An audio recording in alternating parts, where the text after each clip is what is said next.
अस्सलाम वालेकुम।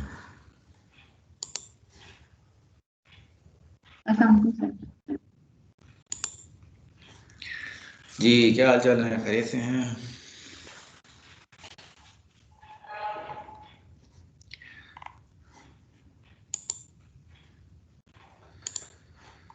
जी, how many are present? Five. Five. Six. ठीक है, चलें बिस्मिल्लाह करते हैं। ओके।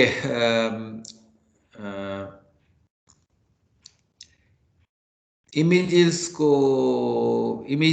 हम देख रहे थे। मैंने कहा था ये दो टॉपिक आप कर लें, बैकग्राउंड इमेज और पिक्चर एलिमेंट का आप कर लें, लेकिन मेरे ख्याल में मैंने ये भी इम्पोर्टेंट टॉपिक है, इसको भी मुझे खुद ही कवर करना चाहिए। तो इसे भी देखते हैं और आगे भी चलेंगे इंशाल्लाह। सो मैं till yesterday we saw the sub topic of images and image map. Image map में ये था कि हम डिफरेंट एरियाज मार्क कर सकते हैं इमेजेस के ऊपर और क्रिएटिंग अ हाइपरलिंक। तो इमेज मैप में हमने ये चीज़ देखी थी। Now we are going to see how to set up background images. कई दफ़ा हमें बैकग्राउंड इमेज लगाने की ज़रूरत पड़ती है वेब पेज की बैक साइड पर, या हमें किसी स्पेसिफिक एरिया में इमेजेस बैकग्राउंड पे लगानी पड़ती हैं। तो what is the syntax for that? Let's see. So we start from HTML background images. Background image can be specified for almost any HTML element. तो इसका मतलब किसी एलिमेंट HTML एलिमेंट की बैकग्राउंड इमेज आप सेट कर सकते हैं। अगर बॉडी की करेंगे तो पूरे पेज पे लग जाएगी। अगर आप किसी स्पेसिफिक एलिमेंट की करेंगे तो फिर उसी एलिमेंट के अंदर बैकग्राउंड इमेज लगेगी। To add a background image on HTML page use style attribute. तो यहाँ भी स्टाइल एट्रीब्यूट जो CSS का एट्रीब्यूट है that is use, and we use the keyword property of background dash image. So let's see, div creates a block in within an HTML page. तो div को हम आगे देखेंगे, लेकिन div एक ब्लॉक क्रिएट कर देता है और इस div का हम स्टाइल में बैकग्राउंड इमेज डालने लगे हैं और ये उसका URL है जो आपको नजर आ रहा है। तो style is equal to background dash image colon URL and then actual name and path of the image, and then there will be a semicolon. ठीक हो गया? तो फॉर एग्जांपल ये देखें, ये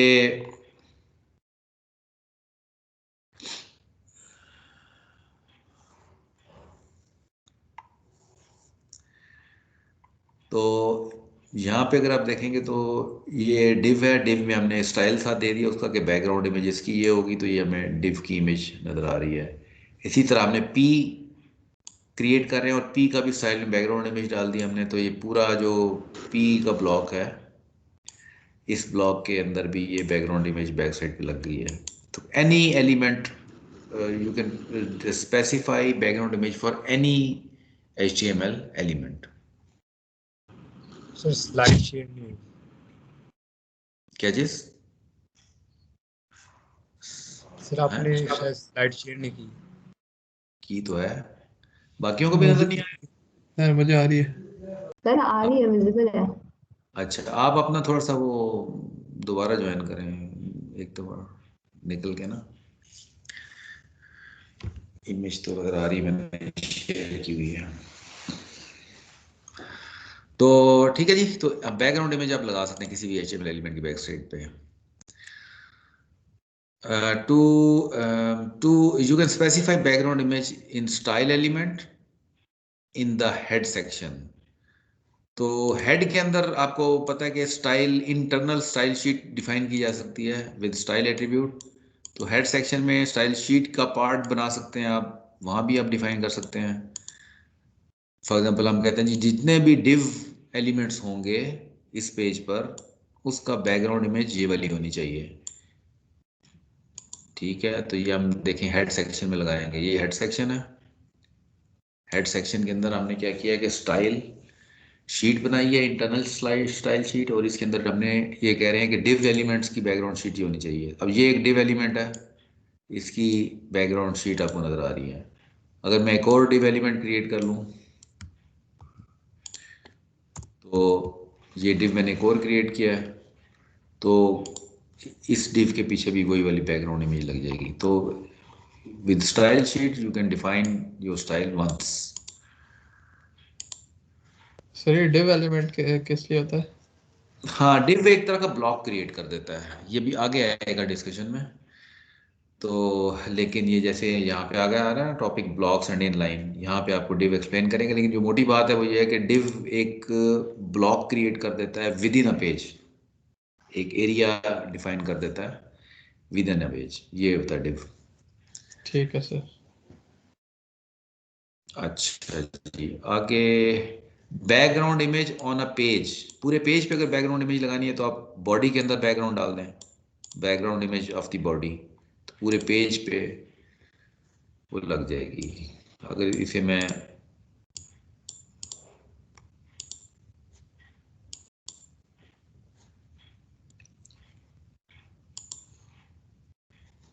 ठीक है जी, पूरे बैकग्राउंड इमेज इसमें लग गई है। Then we can, if background image is smaller, then then the image will repeat itself horizontally and vertically until it reaches end of the element. तो यहाँ पे बॉडी के अगर हम बॉडी में अगर हम छोटी इमेज लगाते हैं एज अ बैकग्राउंड, तो ये इमेज अपने आप को रिपीट करती है कि पूरा बैकग्राउंड कवर करेगी पेज का।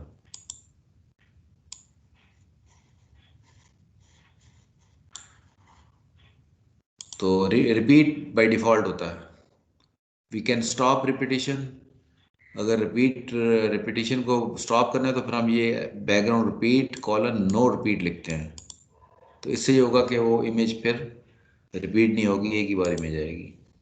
लेकिन बाय डिफ़ॉल्ट इमेज अगर छोटी होगी तो वो रिपीट करेगी, पहले हॉरिजॉन्टली चलेगा, हॉरिजॉन्टली चलता जाएगा, फिर वर्टिकली नीचे जाएगा। Background cover, if you want the background image to cover entire element, you can set background size property to cover। तो ये जैसे यहाँ पे लिखा हुआ है बैकग्राउंड साइज कवर, तो क्या होगा, ये उसको पूरे को कवर कर लेगी। Also to make your sure element is always covered, set background attachment property to fixed. This way the background image will cover entire element with no stretching. The image will keep its original proportion।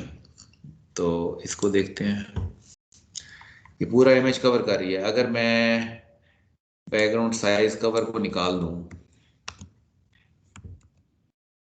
तो देखें क्या होगा। तो अब image जो है वो अपने साइज पे आ गई है, लेकिन जब मैंने ये इसमें कवर डाला है बैकग्राउंड साइज कवर, तो इसने पूरे पेज को कवर किया है। ये देखें, इसको मैं छोटा बड़ा कर रहा हूँ तो पूरा पेज कवर कर रही है।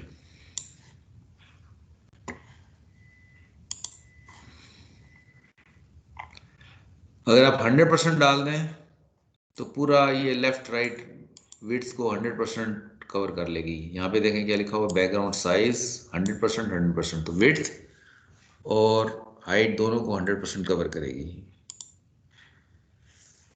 ये देखें, इसको अगर मैं छोटा बड़ा करता हूँ तो ये 100% कवर कर रही है, विड्थ को भी कर रही है। अगर मैं ऊपर नीचे हुआ तो वो भी दिखाया जा सकता है आपको। ये देखें, वर्टिकली भी 100% कवर कर रहा है जितना भी एरिया अवेलेबल है।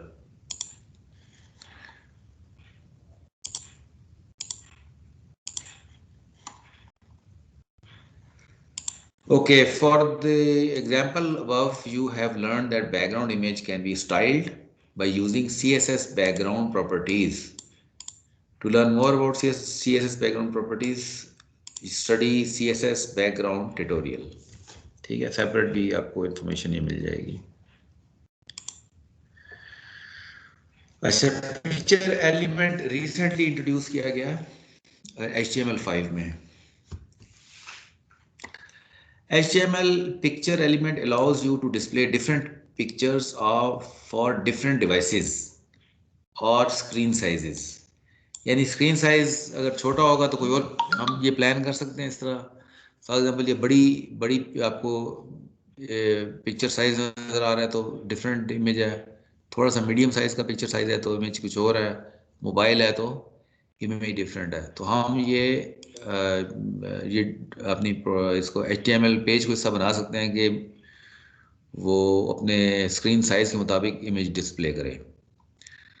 तो उसमें क्या करते हैं, HTML picture element gives web developers more flexibility in specifying image resources. The picture element contains one or more source elements, each referring to different images through a source set attribute. तो source set attribute के जरिए हम different images लगाते हैं। This way the browser can choose the image that best fits the current view. Each source element has a media attribute. तो इसमें एक media attribute भी होता है that defines when the image is the most suitable.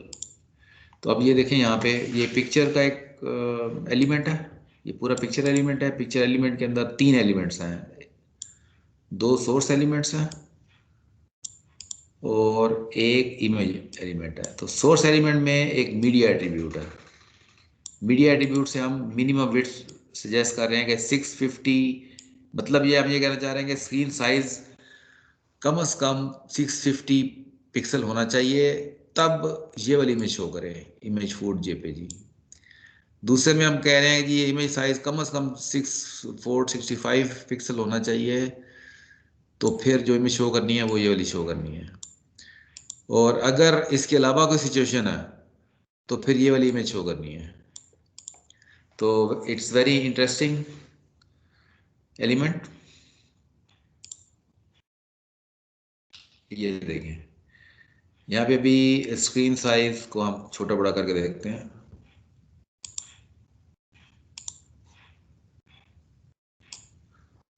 ये देखें ये screen size 60 pixel से ऊपर गया है तो इमेज ये वाली आ गई है। अब स्क्रीन साइज छोटा करते हैं तो ये वाली इमेज आ गई है। और अगर इन दोनों में ये सिचुएशन फिट नहीं होती तो ये डिफ़ॉल्ट ये वाला है कि ये जो आखिरी टैग देखें इमेज का है, तो आखिरी टैग इमेज का होना चाहिए। वो डिफ़ॉल्ट सिचुएशन बताएगा कि जी जब दोनों सिचुएशन ट्रू नहीं होंगी तो फिर ये इमेज वाला टैग उठा लेगा। सर ये अगेन विड्थ ऑटो का मतलब क्या है? क्या चीज़? जो स्टाइल एट्रीब्यूट में लिखा हुआ है विड्थ ऑटो, हाँ, क्या मतलब? विड्थ ऑटो का मतलब ये है कि ये जो है ये इसके अलावा फिर जो भी साइज हो, विड्थ फिर जो भी विड्थ होगी उसके लिए फिर ये एप्लीकेबल होनी चाहिए। अगर ये दोनों ठीक। सिचुएशन फॉल्स हो जाती हैं then there will be for any width this image should display, ये वाली। ठीक है, ठीक बड़ा है। इंटरेस्टिंग किस्म की ये फंक्शनैलिटी है। Always specify image element at the last child element of the picture element. ठीक है, पिक्चर के एंड पे हमेशा ये इमेज का टैग होना चाहिए। मैंने इसको एक्सपेरिमेंट वगैरह करके देखा, अगर इमेज टैग निकाल दें देन इट डजंट वर्क, काम ही नहीं करता, इमेज डालना पड़ता है हमें। ये अगर मैं निकालता हूँ तो वो पूरा फंक्शनैलिटी फारिग हो जाती है, इमेज एंड पे डालना पड़ता है। अच्छा जी, आगे when to use picture element? There are two main purposes of picture element. One is bandwidth. If you have a small screen or device, it is not necessary to load large image file. The browser will use the first source element with matching attribute value and ignore any of the following elements.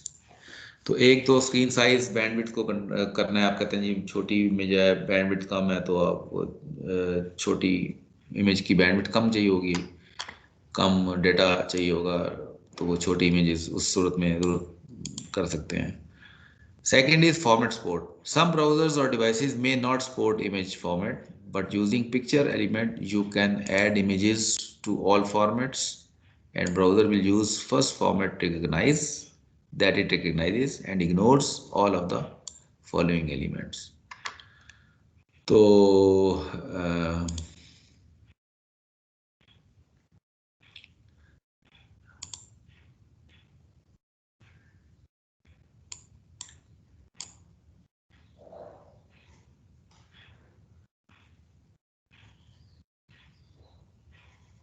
इसमें काम नहीं कर रहा है, इसमें कोई functionality का है, मैं देख रहा था, लेकिन इसके लिए फिर मैंने एक्सपेरिमेंट किया। एक यहाँ पे अलग से मैंने एक,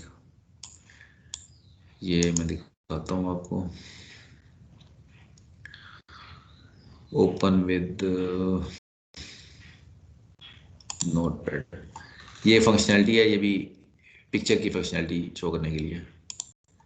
इसको अगर हम डबल क्लिक करें और मैं ब्राउज़र को छोटा बड़ा करूं तो अभी ये एक इमेज नज़र आ रही है, फिर ये इमेज साइज चेंज हो गया।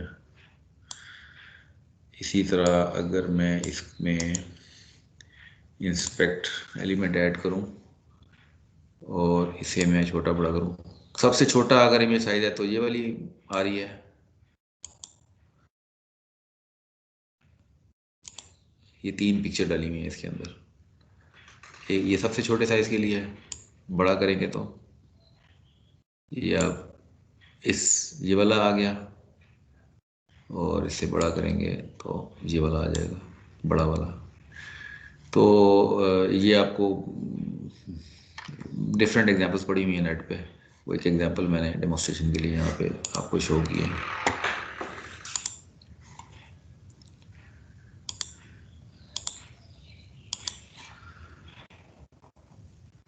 Okay, so we saw 4 attributes: image, map, area and picture. Map तो खैर पीछे हमने देखा था इमेज मैप में, और इसमें पिक्चर फॉर्मेट, ये पिक्चर फॉर्मेट है, और पिक्चर के अपने फर्दर एट्रीब्यूट्स हैं। Okay, so I hope you would have found it interesting. Image है, इमेज मैप है, और इमेजेस बैकग्राउंड इमेजेस हैं। Next is now HTML table. Again, it's very interesting how to create tables in HTML. For example, ये एक table बना हुआ नजर आ रहा है आपको, तो अगर मैं इसे छोटा बड़ा करता हूँ तो आपको नजर आ रहा है कि एंटायर विड्थ कवर कर रहा है टेबल, ये वेब पेज की, और ये इसकी डिफरेंट पूरा टेक्स्ट नजर आ रहा है, कैसे क्रिएट करना। ये भी मैं आपको 1 by 1 एक्सप्लेन करता हूँ क्या इसके इंग्रेडिएंट्स हैं। So once we define an HTML table, the table tag defines the HTML table. तो जो टैग सबसे पहला रूट टैग होगा वो होगा table. Then table row is defined with tr tag. tr से टेबल रो डिफाइन करते हैं। Table header is defined with th tag. And each table cell और डेटा, एक जो टेबल सेल अगर बनाना है तो उसके लिए हम जो एलिमेंट यूज करते हैं दैट इज TD। तो एक हो गया TR for table row, TH for table heading, TD for table data और table cell. By default TH element is bold and centered, तो ये बाय डिफॉल्ट बोल्ड होगा टेबल में और साथ ही सेंटर्ड भी होगा क्योंकि हेडिंग डिफाइन कर रहा है ये। और TD element will be regular font and left align. तो देखें इसको जरा, ये आपको नजर आ रहा है, ये टेबल टैग है। हम कहते हैं जी इसका style is equal to width colon 100%। तो ये पूरे का पूरा जो पेज होगा उसकी पूरी की पूरी विड्थ को कवर करेगा टेबल। अब मैं देखे थे छोटा बड़ा करके देखता हूँ तो पूरा टेबल जो है पूरी की पूरी विड्थ को कवर कर रहा है। उसके बाद देखें ये फर्स्ट रो हम डिफाइन कर रहे हैं, TR starting tag, TR ending tag, this we are defining the first row. First row के अंदर हम 3 हेडिंग्स डिफाइन कर रहे हैं TH के साथ। TH इज फर्स्ट नेम, ये आपको नजर आ रहा है यहाँ पे, और ये देखें बाय डिफॉल्ट बोल्ड है और सेंटर है। दूसरा हेडिंग लास्ट नेम, ये आ गई। तीसरी हेडिंग एज, ये आ गई। तो ये हेडिंग डिफाइन कर दी। These headings are defined in first row, ये फर्स्ट रो है। अब सेकंड रो डिफाइन करने लगे हम। दिस इज सेकंड रो, ये वाली jail Smith 50।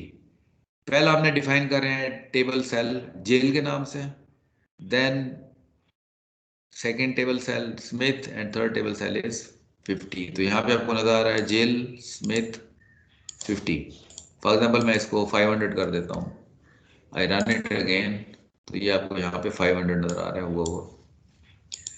Now we are defining third row, ये थर्ड रो डिफाइन कर रहे हैं हम, ईव जैक्सन और 94, and this is fourth row, John Doe 80, John Doe 80, और ये टेबल खत्म हो गया। तो ये this is the complete definition of one table, and table has been placed in a body, body के अंदर डाला है इसको।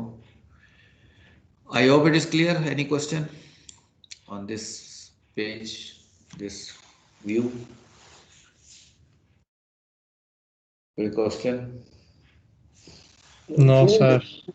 Late me create another row. ये एक रो मैं उठाता हूँ, कॉपी पेस्ट, एक रो और क्रिएट किया है, रन करता हूँ मैं, तो you can see another row has been created. तो जनरली टेबल्स को प्रोग्रामेटिकली मैनिपुलेट किया जाता है टू क्रिएट सोफिस्टिकेटेड स्ट्रक्चर्स, ठीक है, क्योंकि इतनी फ्लेक्सिबिलिटी है टेबल के अंदर। एक एक सेल को आप क्रिएट कर सकते हैं प्रोग्रामेटिकली और उसको फिक्स कर सकते हैं। जहाँ टेबल टेबल और विद इन अ टेबल आप बहुत अच्छे डिफरेंट स्ट्रक्चर्स बना सकते हैं। सर जी सर अगर टेबल जो हेडर है उसका, टेबल हेडर का वो सेम कॉलम में करना हो जिसमें फर्स्ट रो है, तो वो किस हाँ, तरह हो? ये अभी आगे बिल्कुल ये सवाल आपके, इन सवालों के जवाब आ रहे हैं आगे, देखते हैं आप। First of all let's see के बॉर्डर्स कैसे बनते हैं, ठीक है। ऐसा ऐसा आप पूरा, ये काफ़ी लंबा पेज है, इसमें बहुत से आपको ऑप्शन नजर आएंगे। टेबल का बॉर्डर कैसे बनाना है? टेबल के बॉर्डर में हमने क्या किया है कि हमने ये स्टाइल शीट के अंदर हम ये कह रहे हैं कि जी टेबल का, टेबल हेडर का और टेबल डाटा का, इन तीनों का ये वाला बॉर्डर होना चाहिए। 1 पिक्सल बॉर्डर होना चाहिए और सॉलिड बैक होना चाहिए। Let's see the example. ये देखिए, ये वही वाला टेबल है। इस टेबल में हमने ये एक स्टाइल डाल दिया है। हम कह रहे हैं ये टेबल हेडर, टेबल डेटा और पूरे टेबल का बॉर्डर होना चाहिए 1 पिक्सल, सॉलिड ब्लैक। तो ये देखें, ये बॉर्डर लग गया, ठीक हो गया। सिर्फ एक लाइन की स्टेटमेंट डाली है। अगर मैं कहता हूँ जी डैश्ड हो जाए और रेड हो जाए, तो इफ आई रन, तो आप देखें पूरा टेबल का स्टाइल ही चेंज हो गया। अच्छा, तो बाकी वही है, कंटेंट वही है जो पहले हमने देखा है, लेकिन हमने इसमें बॉर्डर की एग्जांपल देख ली, बॉर्डर कैसे डालना है। आगे चलें। अच्छा, कोलैप्स बॉर्डर्स। कोलैप्स बॉर्डर अगर हम डालते हैं तो उससे क्या होता है, देखें ये बिल्कुल सिंगल लाइन का बॉर्डर बन गया है। और यहाँ पे हमने क्या किया, एक एडिशनल एट्रीब्यूट प्रॉपर्टी डाली है, बॉर्डर कोलैप्स। कोलैप्स अगर मैं निकाल देता हूँ एंड आई रन इट, तो आप देखें ये हर टेबल डाटा का अपना बॉर्डर है। लेकिन अगर मैं कोलैप्स कर देता हूँ तो ये सब बॉर्डर्स मर्ज हो जाएंगे और मर्ज होके सिंगल लाइन बन जाएगी। So this is the concept of border collapse. आगे चलेंगे जी, सेल पैडिंग। सेल सर ये पैडिंग का क्या? बॉर्डर कोलैप्स क्या था? हम्म? सर ये बॉर्डर कोलैप्स का क्या था सर, मतलब? अच्छा, बॉर्डर कोलैप्स का मतलब ये है कि ये देखिए, मैं भी ये बॉर्डर कोलैप्स है ना, मैं ख़त्म कर रहा हूँ तो देखें क्या होता है। ये खुद बताएगा आपको क्या मतलब है इसका। ये देखें बॉर्डर में क्या चेंज आई है, हर सेल का अपना बॉर्डर वो है, और इनमें थोड़ी सी स्पेसिंग भी है बॉर्डर के दरमियान में, ठीक है। ठीक है सर। अब मैं अगर कोलैप्स कर देता हूँ तो ये मर्ज हो जाएंगे आपस में सारे बॉर्डर्स, उनकी विड्थ आपस में ख़त्म हो गई है। जो इंटर बॉर्डर विड्थ है या स्पेसिंग है वो ख़त्म हो गई है कोलैप्स करने से। क्लियर है? जी सर। ठीक है। सेल पैडिंग, सेल पैडिंग में देखें हम ये कह रहे हैं जी टेबल हेडर और टेबल डाटा में जो सेल हैं उनमें पैडिंग होनी चाहिए 15%। अब पैडिंग का क्या मतलब है? पैडिंग का मतलब ये है, फॉर एग्जाम्पल मैं इस पैडिंग को कर देता हूँ 35 कर देता हूँ। तो ये देखें ये कंटेंट है, कंटेंट के चारों तरफ कम से कम जो डिस्टेंस है वो 35 पिक्सल्स है। कम से कम, ज़्यादा हो सकता है लेकिन कम से कम डिस्टेंस आएगा चारों तरफ। This is padding between text and the border. जो स्पेस है उसको हम पैडिंग कहते हैं। अगर मैं इसे 5 कर देता हूँ तो ये देखें सारी पैडिंग खत्म हो गई है between text and the border. This is padding. और फिर क्या पैडिंग कॉलन इतने पिक्सल डाल देंगे हम। इसके बाद लेफ्ट लाइन, अगर हमने हेडिंग बाय डिफॉल्ट होती है सेंटर लाइन, अगर लेफ्ट लाइन करना है उनको तो क्या करेंगे, वो किसी भी चीज़ को कर सकते हैं लेफ्ट लाइन। ये for example left line text line colon left, तो क्या होगा कि हेडिंग्स जो बाय डिफॉल्ट सेंटर में होती हैं वो लेफ्ट पे आ जाएंगी। ये देखें ये हेडिंग्स लेफ्ट पे आ गई हैं।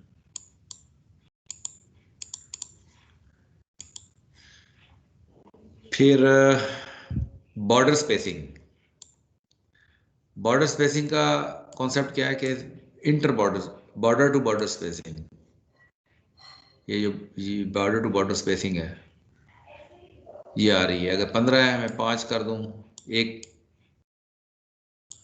अगर मैं ख़त्म ही कर दूं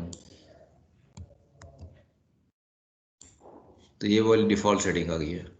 अब मैं स्पेसिंग डाल रहा हूँ इसमें, ये आ गई। अगर मैं इसको कोलैप्स कर दूंगा तो ये जुड़ जाएंगे आपस में। तो ये बॉर्डर स्पेसिंग बेसिकली, इसको ख़त्म करना है तो कोलैप्स करेंगे तो सब कुछ कोलैप्स हो जाएगा। तो बेसिकली कोलैप्स क्या कर रहा होता है, बॉर्डर स्पेसिंग को कोलैप्स कर रहा होता है।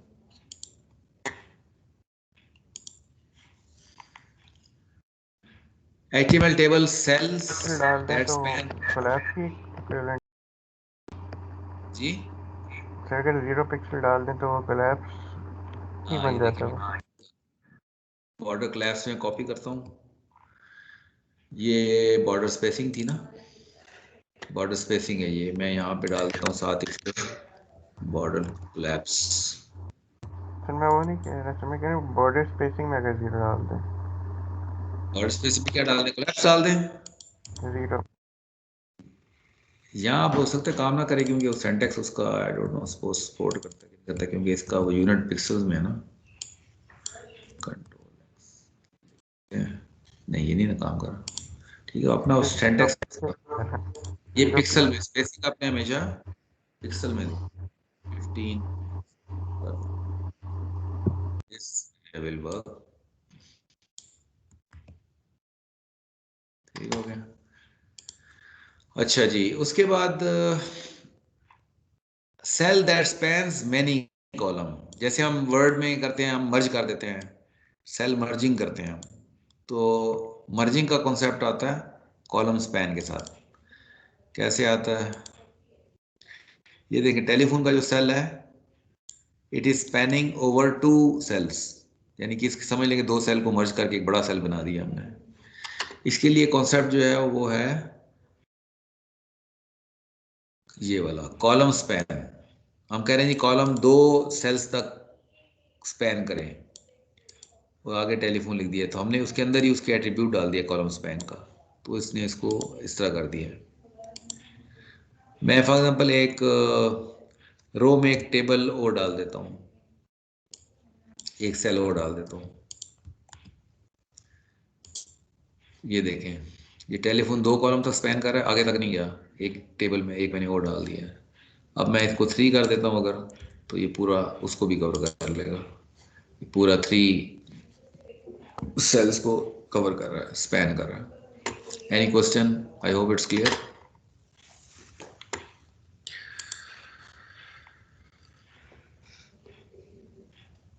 इसके बाद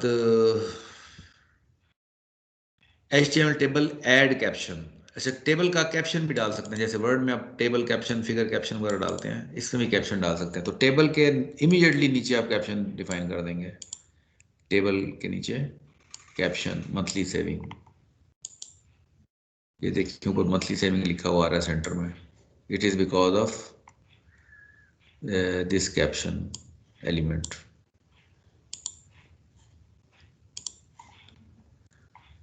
special style for one table, अगर किसी टेबल पे स्पेशल स्टाइल अप्लाई करना है तो उस टेबल को आईडी लगा दें। इसको आईडी लगा दिए फॉर एग्जांपल T01। अब स्टाइल में जाके हम इस आईडी के अगेंस्ट जो जो स्टाइल डालेंगे वो इस टेबल पे अप्लाई हो जाएगा। फॉर एग्जांपल ये स्टाइल शीट में जाके मैं कहता हूँ जी T01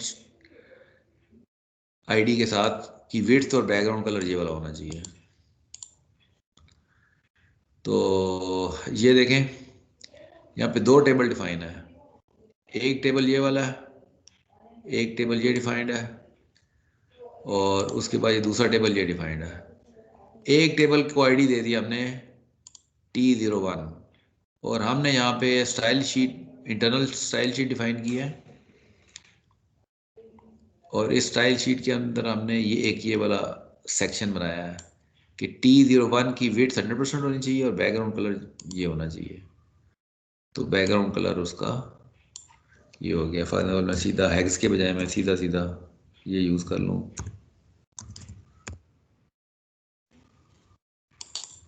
तो ये येलो हो गया बैकग्राउंड कलर। ठीक हो गया जी। तो हम किसी भी टेबल को स्पेसिफिक, बहुत सारे टेबल हैं तो हर टेबल को स्पेसिफिकली डिफरेंट स्टाइल दे सकते हैं। Similarly we can add few more styles. ये देखें टेबल में अल्टरनेट वो आ रही हैं, ग्रे और फिर दूसरा कलर आ रहा है, तो अल्टरनेट कलर्स कैसे दे रहे हैं हम। तो ये टेबल है, टेबल की हेडिंग और टेबल का डाटा, इसका बॉर्डर कलर डिफाइन कर रहे हैं और साथ हम कह रहे हैं जी बॉर्डर कोलैप्स होगा। फिर टेबल हेडर और टेबल डाटा के लिए हम पैडिंग डिफाइन कर रहे हैं। उसके बाद हम ये कह रहे हैं कि जी nth child even, table row का nth चाइल्ड इवन वाले के साथ बैकग्राउंड कलर ये होना चाहिए। तो इवन कौन सा वाला है, 01, ये बैकग्राउंड कलर आ रहा है इवन के लिए। और फिर ऑड के लिए बैकग्राउंड कलर हम ये वाला दे रहे हैं, जिल जॉन वाला। हेडिंग के लिए सेपरेट बैकग्राउंड कलर दे रहे हैं ब्लैक, जो कि आपको यहाँ पे नजर आ रहा है। अगर मैं ब्लू कर दूं तो ये ब्लू हो गया कलर। ठीक है, तो अब देखें कितनी फ्लेक्सिबिलिटी है। टेबल्स को आप बहुत ही बहुत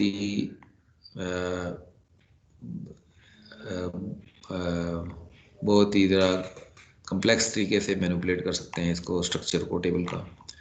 अच्छा जी, एक्सरसाइज भी एक आ गई है, बताएं जी क्या लिखना चाहिए यहाँ पे।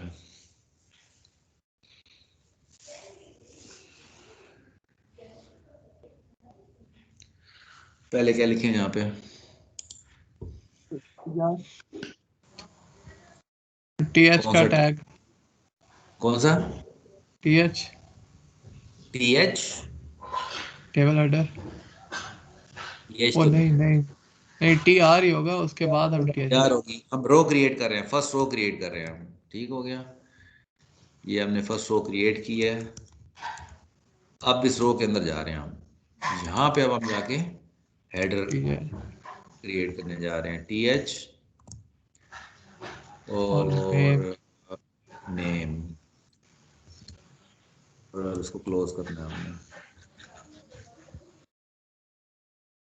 नीचे क्या होगा, TH और एज। फिर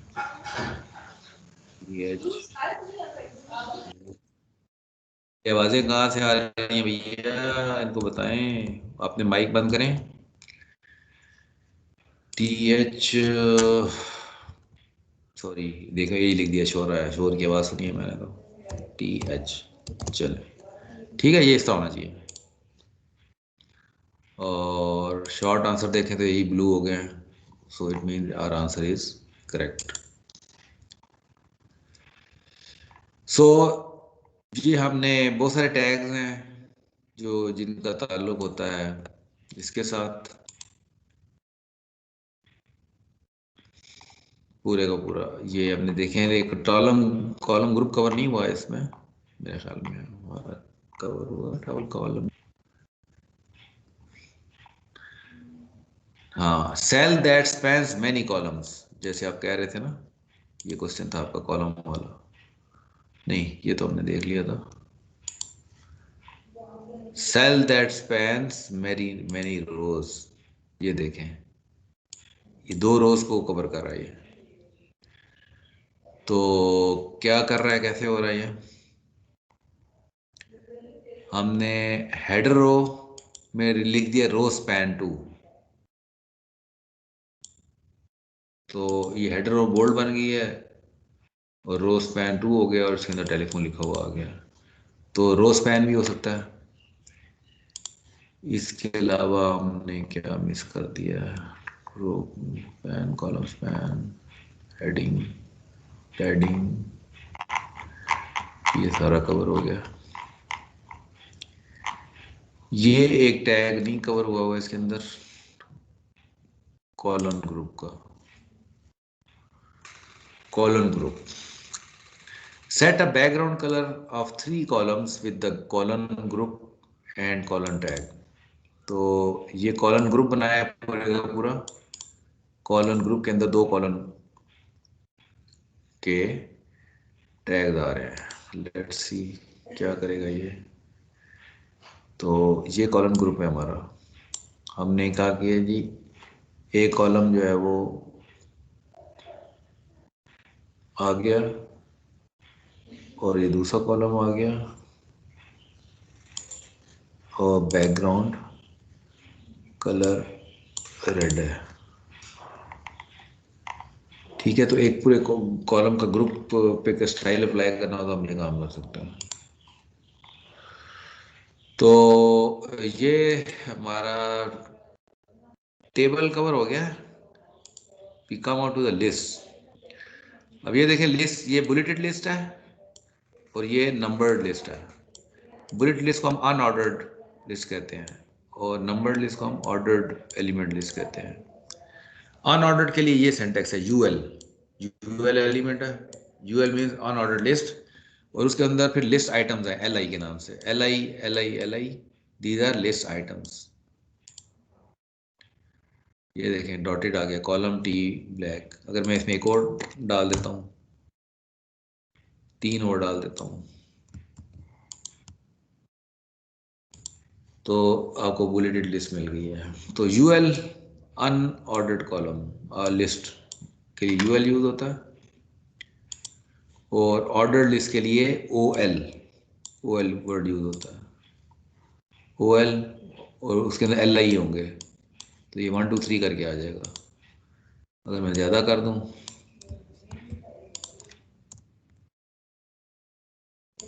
तो ये आपकी नंबर ऑटोमेटिकली नंबरिंग बढ़ती जा रही है। So this is an ordered list. इसके बाद HTML description list. HTML sports description list. Description list is a list of term which are description of each term. DL tag defines the description list and DT tag defines the term name and DD tag describes each term। तो ये देखें, ये भी style support करती है HTML। ये DT से coffee आ गई और DD के साथ आ गई description detail, black hot drink. फिर DT डाला हमने, मिल्क आ गया और फिर ये वो आ गया। तो पूरे का पूरा DL के अंदर हमने इनक्लोज किया, which is a description list. So it means that HTML element page understands that this is a description list.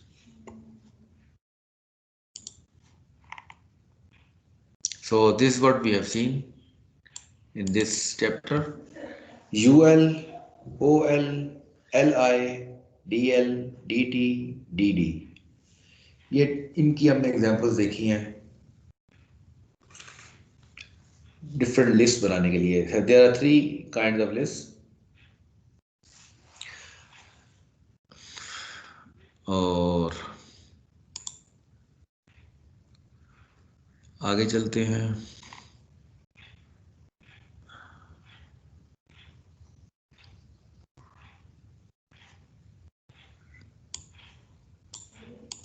अच्छा जी, इसको हम थोड़ा सा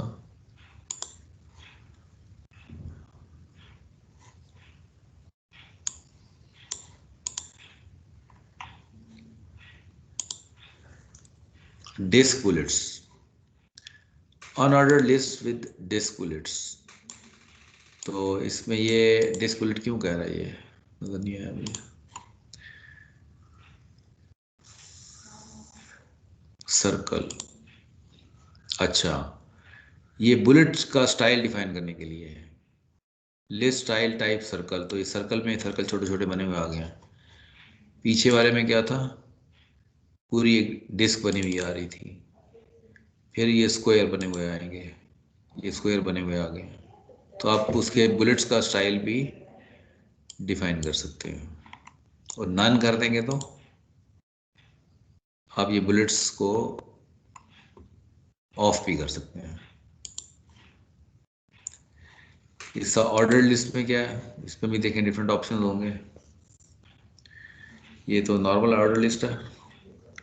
अब यहाँ पे आप टाइप डिफाइन कर सकते हैं, 1 1 आई, तो इसकी टाइप 1 डिफाइन की है, तो 1 2 3 लिखा हुआ आ गया। ये टाइप डिफाइन कर सकते हैं आप ऑर्डर लिस्ट की, 1 2 3 लिखा हुआ आ गया। अगर हम डिफाइन करते हैं कैपिटल ए टाइप ए लगाते हैं तो फिर क्या होगा, ABC लिखा हुआ आ गया। और अगर छोटा ए लगाएंगे तो स्मॉल ABC आ गया। और कैपिटल आई डालेंगे तो ये रोमन नंबरिंग आ गई है, 1 2 3 रोमन नंबरिंग आ गई। So there are different ways. और स्मॉल आई के साथ स्मॉल रोम नंबर्स आ गए। These are different styles are supported by HTML ordered list में भी। Control list counting,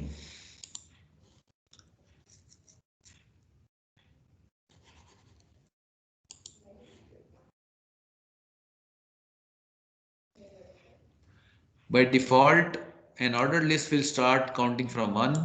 If you want to start counting from specific number you can use start attribute। तो ये start attribute 50, इसका मतलब 50 से start लेगा, 50 51 52 53, लेकिन इसका ये वाला काम नहीं कर रहा, ठीक है। 50 51 52, इसी तरह आए भी 50 से शुरू कर रहे हैं, तो ये L1 L2 से शुरू हो गया।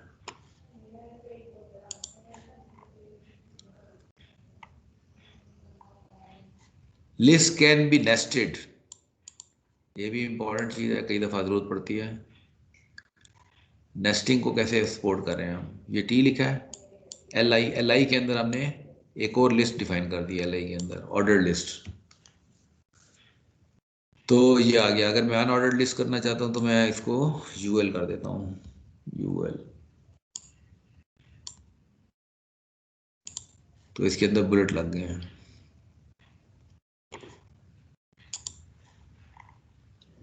So this is summary of ordered list. Different हमने वेरिएशन दिखी ऑर्डर लिस्ट में, क्या क्या फीचर सपोर्ट कर रही है HTML, और अनऑर्डर्ड लिस्ट की क्या फीचर सपोर्ट कर रही है। Any question on this view? हम ऑर्डर लिस्ट बना के उसके अंदर डिस्क्रिप्शन लिस्ट बना सकते हैं। हाँ, ये आगे मेरे ख्याल में अदर लिस्ट में डिस्क्रिप्शन ही बताएगा, तजर्बा करके देखना पड़ेगा, मेरे ख्याल में करना चाहिए उसको, क्योंकि ये यहाँ से हमें पता चल रहा है कि फ्लेक्सिबिलिटी देखें ना कितनी ज़्यादा है इसके अंदर। Yes sir. आप जो नेस्टेड लिस्ट बना रहे हैं ना, नेस्टेड में it shows that it has lot of flexibility, कि आप आराम से एक LI के अंदर एक पूरी एक और फर्दर लिस्ट डिफाइन कर दिया आपने, तो आप जो भी लिस्ट डिफाइन कर दें आई अज्यूम के ये इट्स वर्केबल। ओहो,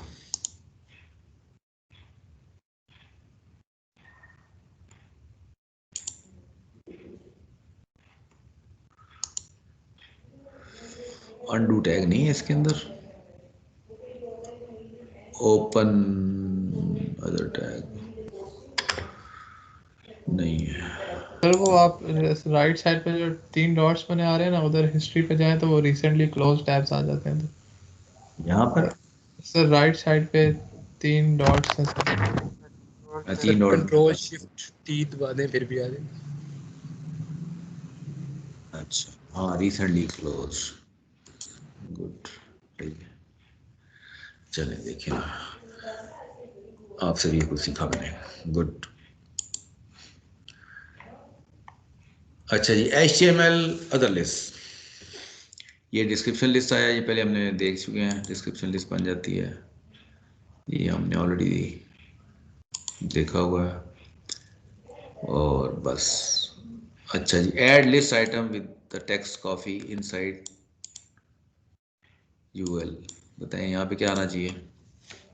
अनऑर्डर्ड लिस्ट बनानी है और एक लिस्ट आइटम है कॉफी, कॉफी के नाम से, क्या लिखना चाहिए यहाँ पे। UI नहीं, LI। LI, ठीक पहुंचे, LI। और यहाँ पे क्या आएगा, ठीक है, it should work I suppose. Blue हो गया, ठीक है। तो ये हमारा लिस्ट कवर हो गई है। नाउ ब्लॉक्स, ब्लॉक्स बड़े एक अच्छा स्ट्रक्चर बनाने के लिए किसी भी वेब पेज को, ब्लॉक्स को काफ़ी जो वेबसाइट के डेवलपर्स होते हैं यूज़ करते हैं इनको। तो let's see how what we can do. Every HTML element has a default display value depending on what type of element it is. There are two display values, block and inline. First of all, block level element. Block level element always starts on a new line. A block level element always takes up a full width available, stretches out to the left and right as far as it can. A block level element has a top and bottom margin, whereas an inline element does not. तो ये block level element show कर रहे हैं, div hello world. हमने क्या किया, div और div का स्टाइल बॉर्डर डाल दिया है और हेलो वर्ल्ड लिख दिया है। तो ये एक आपको नज़र आ रहा है कि अगर मैं छोटा बड़ा भी करूँगा तो पूरा ये विड्थ कवर कर रहा है, क्योंकि ये ब्लॉक लेवल एलिमेंट है div जो है। Div element is a block element and will always start a new line and take up a full width available। ठीक है, आप div की एक्सप्लेनेशन आ गई है, div क्या चीज़ है। तो स्टाइल ख़त्म कर देंगे तो ख़त्म हो जाएगा, पता नहीं चलेगा आपको कि ये यहाँ पे कोई div लगा हुआ है। फॉर एग्जाम्पल मैं इसको स्टाइल ख़त्म करता हूँ तो सिंपली हेलो वर्ल्ड लिखा हो रहा है और लाइन नीचे वाली लाइन पे आ गया, लेकिन जब उसमें स्टाइल डाला है तो फिर पता चला कि ये div एलिमेंट है।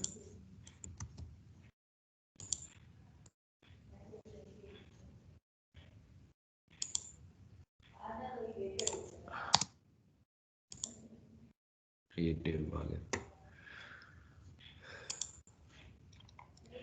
उसके बाद here are block level elements in HTML, तो ये सारे HTML के ब्लॉक लेवल एलिमेंट्स हैं। Address, div, footer, main, section, article, DL, form, navigation, table, DT, headings H1 to H6, T foot, बहुत सारे हैं, बहुत सारे हैं। ठीक है, ये सारे आते हैं, ब्लॉक लेवल एलिमेंट्स हैं ये। अब आ गया कॉन्सेप्ट इनलाइन एलिमेंट का।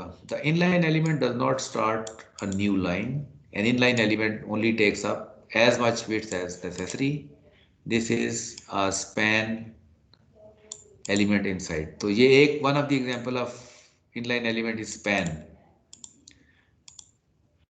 तो ये देखें, ये पूरा एक हमने लिखा है, इसके अंदर हमने ये देखें रेक्टेंगुलर फॉर्म में हेलो वर्ल्ड लिखा हुआ आ रहा है, तो ये it is because of this span element. Border set किया हमने और हेलो वर्ल्ड लिख दिया इसके अंदर, तो ये इन लाइन है, यानी विद इन लाइन एक एलिमेंट आपने इंसर्ट कर दिया है। So span element is inline element and will not start a new line and only takes up as much width as possible. नई लाइन शुरू नहीं करता ये।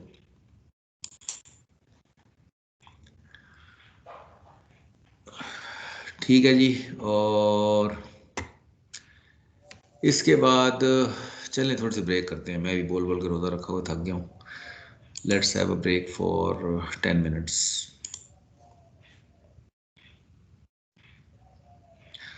Late me stop the recording.